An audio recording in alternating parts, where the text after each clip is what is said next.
নমস্কাৰ বন্ধু বান্ধৱীসকল, আজি আপোনালোকৰ মাজলৈ এটা বিস্কুটৰ ৰেচিপি লৈ আহিছোঁ। ৰেচিপিটো আপোনালোকে ভাল পালে নিশ্চয় লাইক কমেণ্ট ছাবস্ক্ৰাইব কৰিব বুলি আশা কৰিলোঁ। আহকচোন ৰেচিপিটো চাওঁ। ৰেচিপিটোৰ কাৰণে মই অলপ বাদাম ভাজি ল'লোঁ। ভাজা বাদামখিনি মই মিক্সিত পিচি ল'লোঁ আৰু সৰু কাপেৰে 1 কাপ মই নাৰিকল ল'লোঁ আৰু গুড় ল'লোঁ 1 কাপ। আটা ল'লোঁ 1 কাপ আৰু নিমখ দিছোঁ সৰু চামুচেৰে আধা চামুচ আৰু বেকিং সোডা দিছোঁ আধা চামুচ। গোটেইখিনি মই একেলগে হাতেৰে ভালকৈ সানি ল'লোঁ আৰু ইয়াতে দিছোঁ মই ঘিউ 2 চামুচ।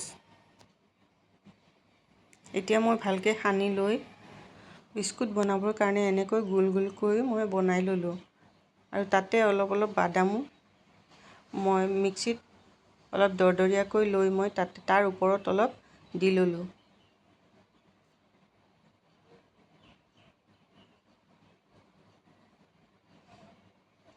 এনেকৈ গোটেইখিনি মই বিস্কুট বনাবৰ কাৰণে ৰেডি কৰি ল'লোঁ।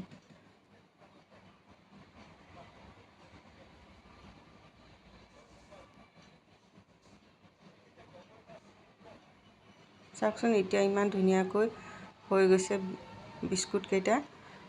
আৰু এতিয়া মই এখন থাল ল'লোঁ ষ্টিলৰ, তাতে এখন কাগজ অকণমান ঘিউ সানি লৈ তাতে বিস্কুট কেইটা পাতি দিলোঁ।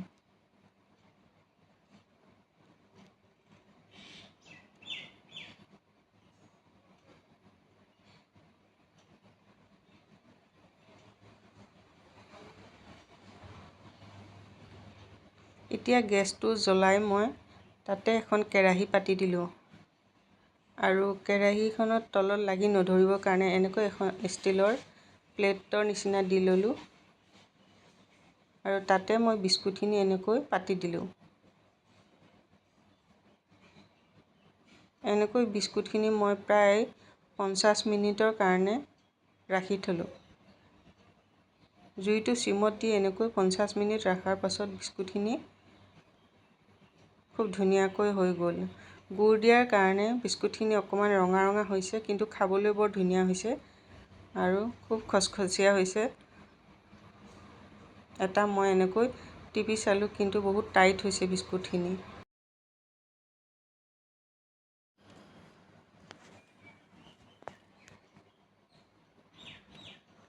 এতিয়া এনেকৈ মই এটা বিস্কুট ভাঙি চালোঁ।